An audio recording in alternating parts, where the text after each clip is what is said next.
ایک مرتبہ فرمایا کہ محبت بندے کو ایسا کر دیتی ہے شمشیر و سنا کی اذیت بھی اس کو محسوس نہیں ہوتی، اور اس سے پہلے میں بھی محبت کی حقیقت سے ناآشنا تھا، لیکن خدا نے جب آگاہ فرما دیا تب مجھے محبت کا صحیح مفہوم معلوم ہوا۔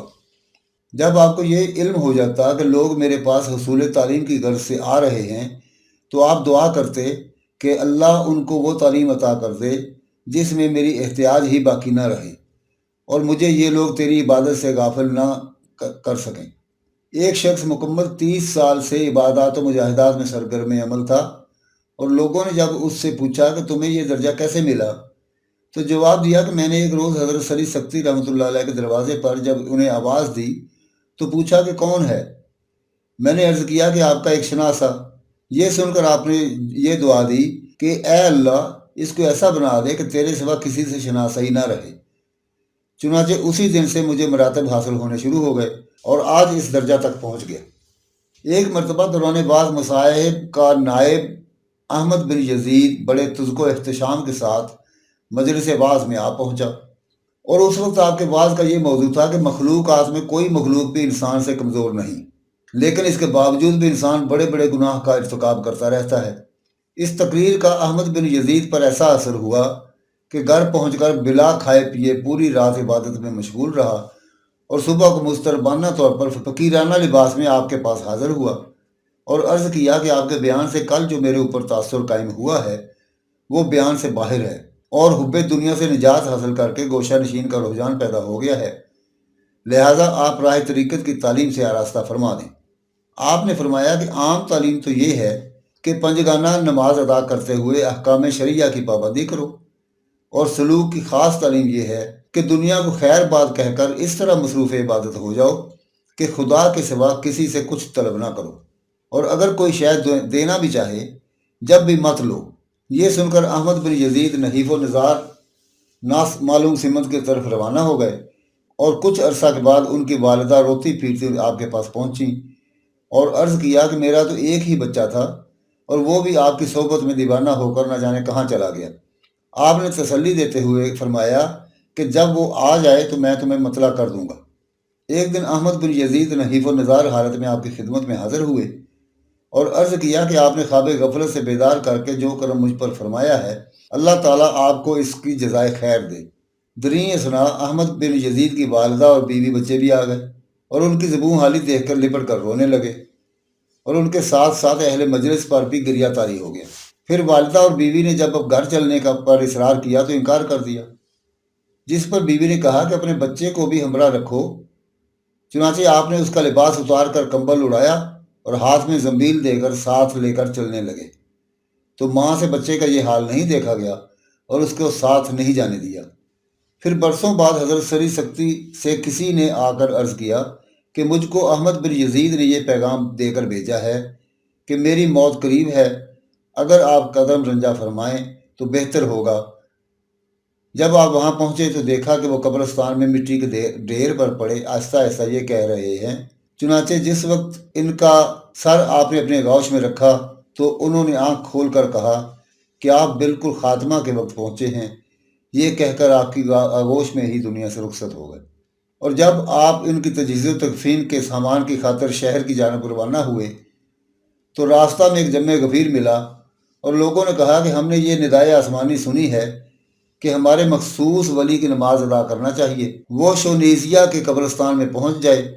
چنانچہ ہم سب وہیں جا رہے ہیں۔ اپنی جوانی کے دور میں فرمایا کرتے تھے کہ عبادت تو عہد شباب ہی میں کرنی چاہیے۔ پھر فرمایا کہ مالدار ہمسایہ، بازاری کاری اور امیر علماء سے دور ہی رہنا چاہیے۔ پھر فرمایا کہ سلامتی دین اور سکون جسم و جان صرف گوشہ نشینی ہی میں ہے۔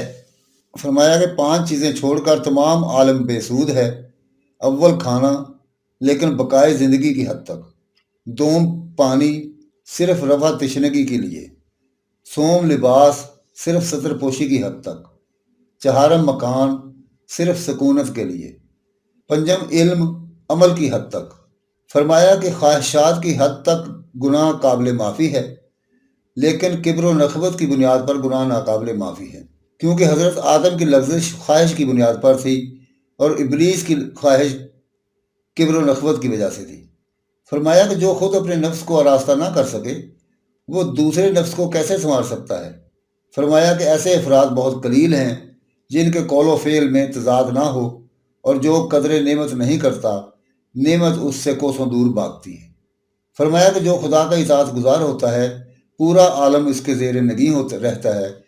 فرمایا کہ زبان و رخ سے قلبی کیفیات کا اندازہ کیا جا سکتا ہے، لیکن قلب کی بھی 3 قسمیں ہیں۔ اول وہ قلب جو کوہ گراں کی طرح اپنی جگہ اٹل رہے، دوم وہ قلب جو مستحکم درخت کی طرح باد تند کے جھونکے کبھی اس کو ہلا بھی دیتے ہوں، سوم وہ قلب جو پرندوں کی مانند ہوا میں پرواز کرتے ہیں۔ فرمایا کہ انس و حیا قلب کے دروازے پر پہنچتے ہیں، لیکن اگر قلب میں زہد و رع کا وجود ہوتا ہے تو مقیم ہو جاتے ہیں، ورنہ وہیں سے لوٹ آتے ہیں۔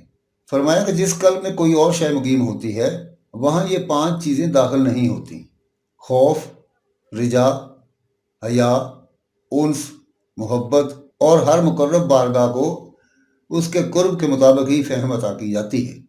فرمایا کہ رموز قرآنی کی تفہیم کے لیے غور و فکر کرنے والا ہی سب سے زیادہ دانشمند ہے۔ فرمایا کہ محشر میں امتوں کو انبیاء کرام کی جانب سے ندا دی جائے گی، لیکن اولیاء کرام کو خدا کی جانب سے پکارا جائے گا۔ فرمایا کہ عارفین کا بلند مقام شوق ہے، اور عارف وہ ہے جو کم کھائے، کم سوئے اور کم آرام کرے، اور عارف مہر تاباں کی مانند سب کو منور کر دیتا ہے، اور زمین کی طرح ہر شے کا بار سنبھالے رکھتا ہے، آگ کی طرح سب کو راستہ دکھاتا ہے، اور پانی کی طرح قلوب کو حیات تازہ دے کر سیراب کرتا رہتا ہے۔ فرمایا کہ مخلوق سے کچھ نہ طلب کرتے ہوئے دنیا سے متنفر رہنے کا نام زہد ہے۔ فرمایا کہ خود کو فنا کر دینے کے بعد عارف کو سکون ملتا ہے۔ فرمایا کہ میں نے زہد کے تمام وسائل اختیار کیے، لیکن حقیقی زہد سے محروم رہا۔ فرمایا کہ ریاکاری سے ملنا خدا سے دور کر دیتا ہے، اور کثرت سے میل ملاپ رکھنے والے کو صدق حاصل نہیں ہو سکتا۔ فرمایا کہ اخلاق یہ ہے کہ لوگوں کو اذیت دینے کے بجائے ان کی اذیت رسانی پر صبر سے کام لے، اور غصہ پر قابو پانا بھی داخل اخلاق ہے۔ فرمایا کہ گناہ سے احتراز کرنا صرف 3 وجوہ سے ہوتا ہے: اول خواہش بہشت، دوم خوف جہنم سے، سوم خدا کی شرم سے۔ فرمایا کہ عبادات کا خواہشات پر ترجیح دینے سے بندہ عروج و کمال تک پہنچ جاتا ہے۔ ایک مرتبہ صبر کا مفہوم بیان کرتے ہوئے کئی مرتبہ بچھو نے کاٹا، لیکن آپ نے اف تک نہ کی۔ اپنی مناجات میں آپ یہ کہا کرتے تھے کہ اے اللہ، تیری عظمت نے مناجات سے روکا اور تیری معرفت نے انس عطا کیا، اور اگر زبان سے ذکر کرنے کو منع فرما دیتا تو میں زبان سے کبھی تجھے یاد نہ کرتا، کیونکہ زبان میں تیری صفات بیان کرنے کی قدرت ہی نہیں ہے۔ حضرت جنید بغدادی رحمۃ اللہ علیہ سے روایت ہے کہ ایک مرتبہ آپ نے فرمایا کہ میں بغداد میں مرنے کو اس لیے ناپسندیدہ سمجھتا ہوں کہ یہاں کی زمین مجھ کو قبول نہیں کرے گی، اور مجھ سے حسن ظن رکھنے والے بس زنی میں مبتلا ہو جائیں گے۔ حضرت جنید کہتے ہیں کہ جب میں عیادت کے لیے حاضر ہوا تو گرمی کی وجہ سے میں نے آپ کو پنکھا جلنا شروع کر دیا، مگر آپ نے روکتے ہوئے فرمایا کہ آگ اور بھڑکنے لگتی ہے، اور میری مزاج پرسی پر فرمایا کہ بندہ تو مملوک ہے اور اس کو کسی شے پر قدرت حاصل نہیں۔ پھر جب میں نے نصیحت کرنے کی درخواست کی تو فرمایا کہ مخلوق میں رہتے ہوئے خالق سے غافل نہ ہونا، یہ کہہ کر آپ دنیا سے رخصت ہو گئے۔ انا للہ و انا الیہ راجعون۔ دوستو، یہ تھے حضرت سری سکتی رحمۃ اللہ علیہ کے حالات زندگی، جو مختصراً آپ کے سامنے پیش کیے گئے۔ اللہ تعالیٰ سے دعا ہے کہ ہمیں ان اولیاء کرام کے نقش قدم پر چلنے کی توفیق عطا فرمائے، اور ہماری زندگیوں کو قرآن و سنت کے عین مطابق ڈھال دے۔ آمین ثم آمین یا رب العالمین، وما علینا الا البلاغ المبین۔